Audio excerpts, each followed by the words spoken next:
Hobart, one of Australia's most underrated cities. Its harbour views and history's deep streets showcase a thriving food and wine scene. We've brought our little show here several times over the years, and every time we visit, it's something special. Today is no exception. Along with a world-renowned cool climate wine industry, Tasmania features an incredible emerging whisky scene. And today, we're meeting yet another emerging whisky producer who's making all the right moves down on the Apple Isle. I'm Aleisha. Join me for another great episode of The Cellar Door.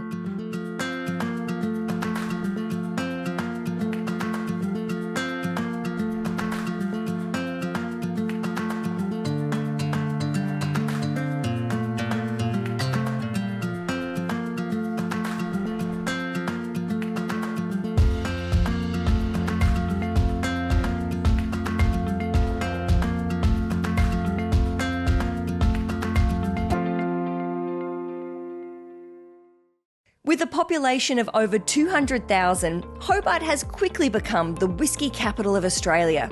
And here, nestled along the banks of the mighty Derwent River, you'll find one of the state's oldest whisky distillers. Despite being one of the first 10 Tassie producers, they've flown under the whisky radar. But the secret is out. Today, I'm paying a visit to yet another brilliant distillery. One whose focus is on stylish malted barley, small batch whiskies. I've arrived at Hobart Whisky and I'm about to spend some time with John to find out more. John, you're an OG of the Hobart Whisky world. Tell me about how this all got started. So it started as a bit of a passion project for the owner, Rocky Cacavo. He's got quite a few businesses around Hobart and he just wanted to start something with a bit of passion that he could get behind. Started in 2014, distillery number 9 in Tasmania. That's substantial, because how many are there now? Last time I heard, I think there's 104 distilleries down here, which is just phenomenal growth. Yeah. And the best part about the industry is we're all really good friends and we can all coexist and work together. So what sets you guys apart from the other 140? Well, look, it's we're quite fortunate in the sense that the owner, Rocky, he's got quite a few businesses that work around and, as a part of the distillery. Because of that, we've been able to take our time and it's very patient. Look, this whole industry, making whiskey, it's about passion and patience, and we've had the luxury of being able to do that. And you just make whiskey? We just make whiskey. Oh, look, we do a tiny bit of gin, just a tiny little bit of gin, but not, just a tiny bit, yeah, but not much gin. Look, our focus is around whiskey. Early days, we decided we had the luxury of being able to take the time and wait for our whiskey to come on, wait till it's right, and that's what we did.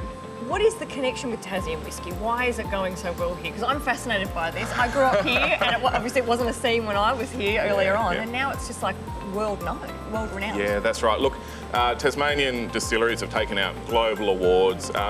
What makes it unique down here, I'm probably going to say stuff that, it's all a bit unknown, I guess, but to me it's the water and the climate and the people. Like, you can't make this product without the best people, and I'm probably a bit biased being Tasmanian myself, so. Well, I'm with you, so it's fine. We're our people. Yeah, that's it. All this Tasmanian pride is making me thirsty. So Ben has promised that I can taste some whiskey, but not until they put me to work. What's going on here? Trevor, what are you doing here? Shoveling grain. Shoveling grain. All right, here we go. There's a shovel for you. I mean, I didn't dress for shoveling, but let's go anyway. Here we go. It's rare I get to showcase both of my talents at the same time. How long does this take you normally, Trevor? About 20 minutes. 20 minutes? To shovel the whole lot. Like He-Man. Crikey. Not only am I an excellent TV host, but I can shovel with the best of them. I've got a big one here, Trevor.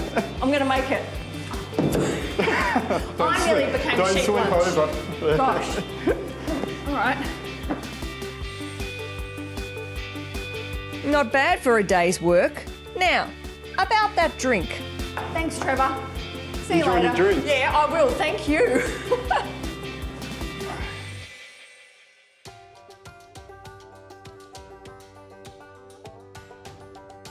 We've talked a lot about whiskey, and it feels like a natural time to try some whiskey. Perfect, absolutely. It's 10:30 in the morning in a distillery, the perfect time. Tell people that. I've had my breakfast. Perfect, there we go. And ready for second breakfast. All right, absolutely.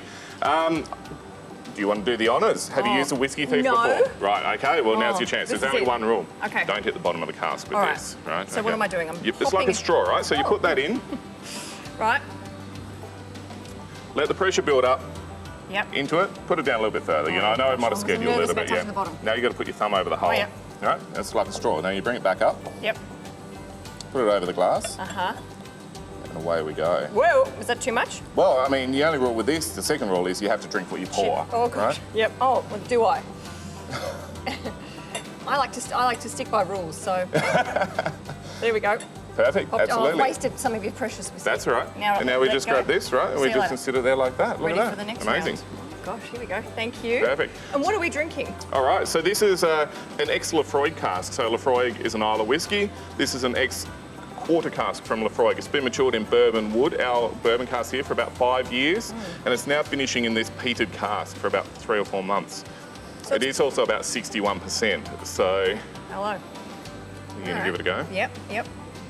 Swirl. Swell, nice, that's it. And I'm probably a bit biased, but I think it's not too bad. It's like, I love it. it's got a good, woo. Good bit of heat to it. Yeah, I mean, that's heat right. is good. It's come through my nose, but not in an unpleasant way. It is about 61, 62%. So, you know, we might cut this back with a bit of water before it goes in the bottle. We'll sort of play it by ear and see where it drinks best. How do you drink your whiskey? Basically, Just like this? Just like this. Of course he does. I'm a simple man. More from the Cellar Door Australia after the break.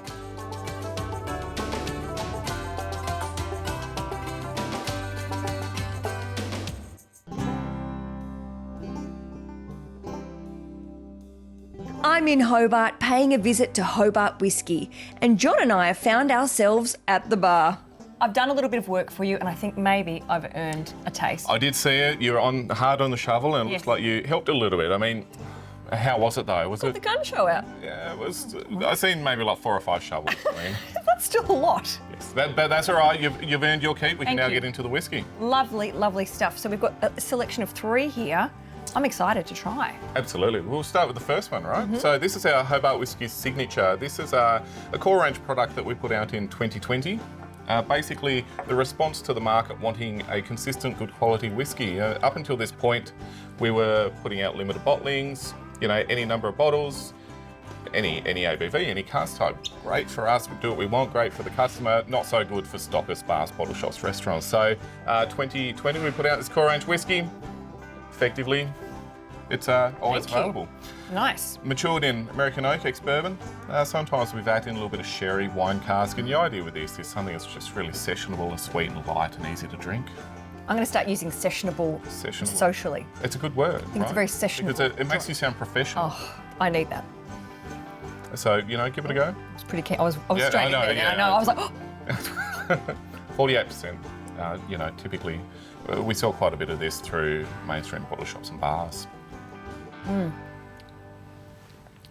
Oh, it's nice. It's got a bit of a heat. Yes. Smooth. Yeah. Yes, yeah. Give me some tasting notes. Remember, there's no wrong answer. Fragrant. I don't know about that. No, let's forget I mean, that. No, there is a fragrant, wrong that's answer. enough. That's the wrong answer. But No, that's okay. It's buttery. Buttery, perfect. I like buttery as a note. And I think you're going to say vanilla and caramel. Oh, actually, I do genuinely caramelly. Yeah. And they're all the notes that we get from our bourbon cask. So 90% of our bond store is American oak ex-bourbon. Again, in line with what we like. We like bourbon and we like bourbon cask matured whiskey.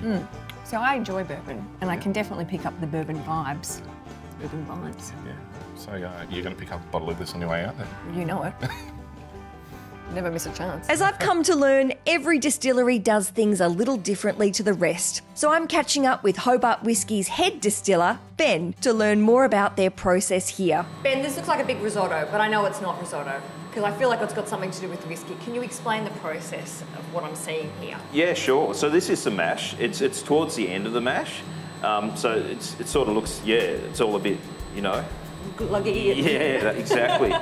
So what we've done is we've had hot water. We've grinded the grains into hot water basically, and it's been sitting there resting. After that process has been done, we then chill it. So it's about 70 degrees at this Yeah, point. I can feel it's warm. Yeah, it's really hot. Yeah, yep, definitely. We pump it through a chiller. So we've got a chiller over there on the wall.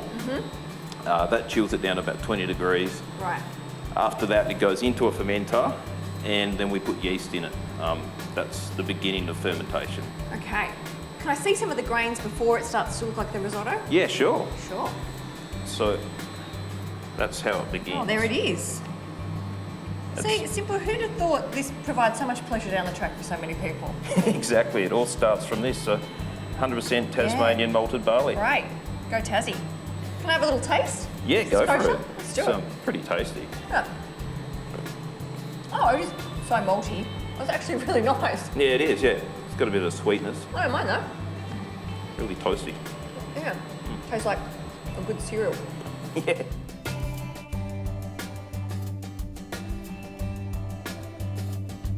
Now back to the bar with John. Move on to the second one. Please. All right, so this is a bottling in our new core range whiskey that we put out in 2022, May 2022. This has been matured in bourbon cask for about 3 years and then finished in a Pedro Jimenez Cellar system for about 2.5 years. So this is our Pedro Jimenez Cellar. 47% roundabout. We've been working on this for a while. You know, we wanted to capture some of the elements of sherry coming through, but some of the nuances of bourbon as well. So that's why we didn't go like full sherry maturation. It's bourbon matured, sherry finished. This has taken out, I've done a few trade shows. This has taken out Best Whiskey at Show a few times, but I also worked the crowd pretty hard and aggressively. So Doesn't sound like you at all. we've known each other for, you know, like half 20 a day. minutes. And, I know. In fairness, I'd had a couple of whiskies by now.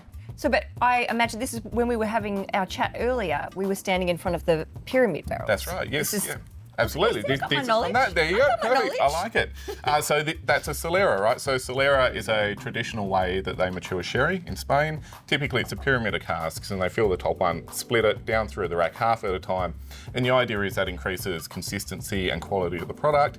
And it's all about fractional blending, where they never actually ever decant a cask fully. So in, you know, decades, centuries, millennium, there's still a fractional amount of that very first spirit or wine in every bottle that goes out. That's cool.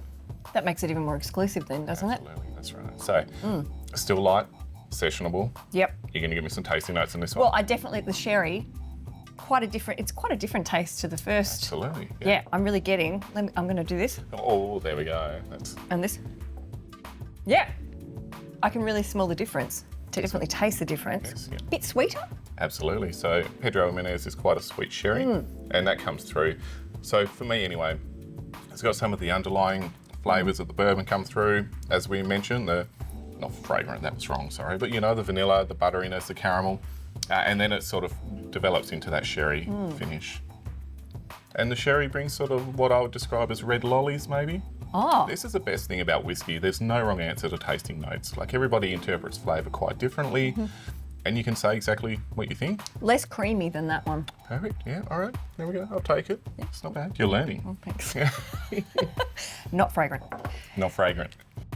There's so much that goes into creating a flavour profile of a good whiskey. Much of that work begins back here, with Ben, at the very beginning of the distillation process. So this flavour, this malty flavour, how important is that to the future flavour of the whiskey? Yeah, it's a very simple process, but everything's important. So it's important to have fresh grain. It's important to just have a short mash so that everything stays nice and fresh. All of these flavours that are here are going to carry right through to the spirit. All of these steps, even the fermentation, it's the most important part. So when you come to the still, that's the easy bit. And how long, so if, when you said the length, just so would other distilleries sometimes leave it for longer? Like, how do you know the hour is the sweet spot for you for leaving it in here? We have a way of testing it. So we don't need to test it anymore because we've done it for so long. But basically you're just waiting for all the starches to convert to sugar. And once that's complete, then it's done. So most of that's finished in about half an hour these days. Right. So an hour is more than enough time. It's pretty swift. Yeah, it's very fast, yeah. Yeah, right. When you are a small team, I suppose you all chip in and do lots of different jobs, but you'd also have a lot of product knowledge and be able to sort of, as obviously you're tasting a lot, developing. That's right. Developing. Yes, yeah, absolutely, definitely tasting a lot. So I'm quite lucky in a sense. Ben and Trevor basically do all of the production, and then the three of us will walk through the bond store, we'll try casks, we'll make notes and everything. And look, we do a lot here based on gut feeling and instinct, so we can walk through the bond store, try casks, make notes, and then sometimes we might just vat some casks together and move them into another cask, like a bigger cask for finishing. And it's a bit of a luxury where we can just do that sort of stuff because we're all three of us are all over the whole spectrum of what's going on. And we all just work well to make the whiskey we can. That's nice. Well, it's a good local story, but also it's genuine as well. It's not some sort of big super business out of that. That's it, yeah. Oh, look, it's definitely it's so much fun to be able to go through here and just create a product that we can share with other people. We'll be back in Hobart for more of the Cellar Door Australia after the break.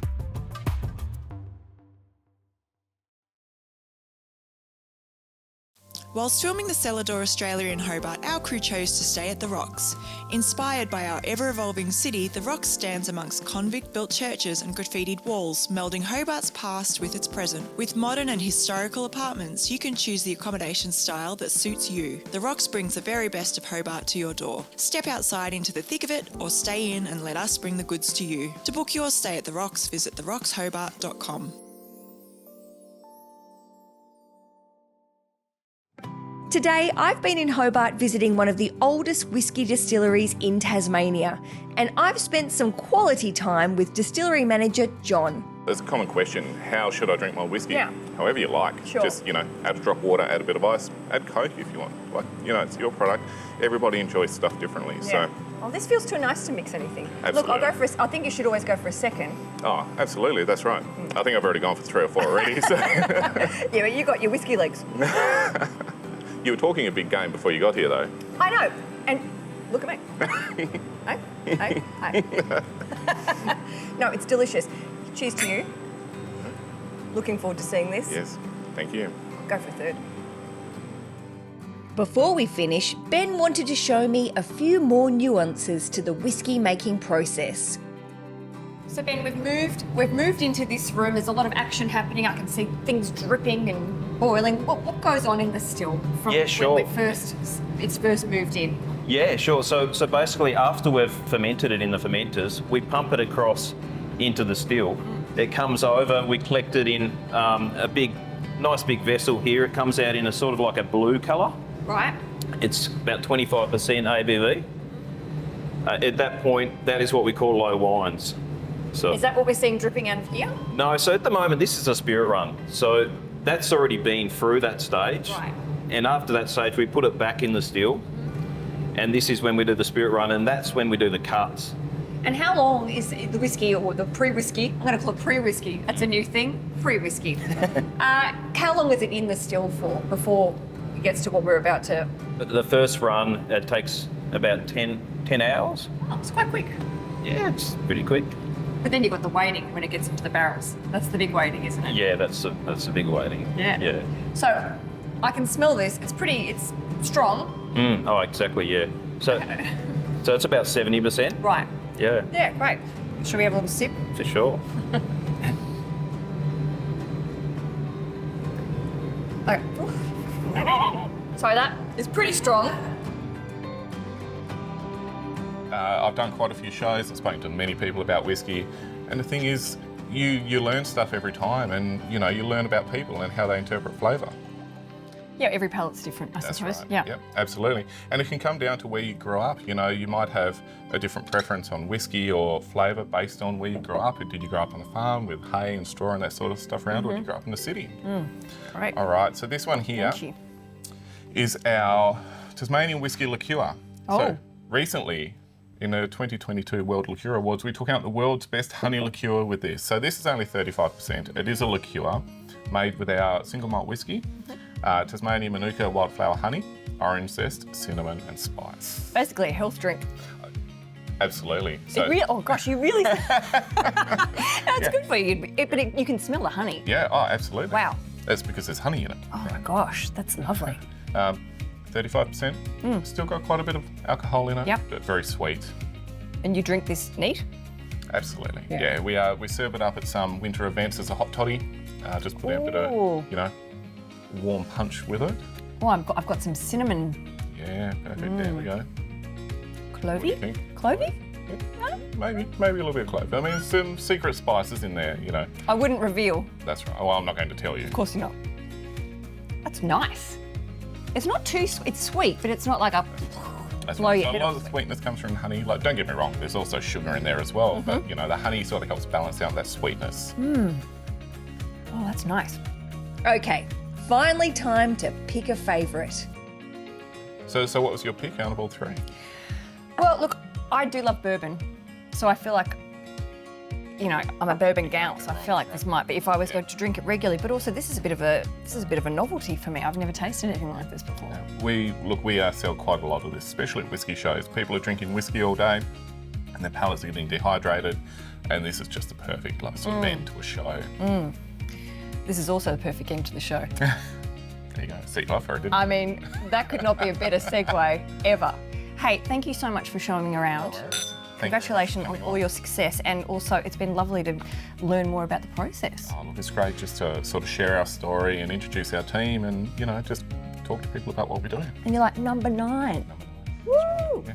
Hey, cheers to you. Perfect. Thank you very much. Cheers to you, and we will see you next time.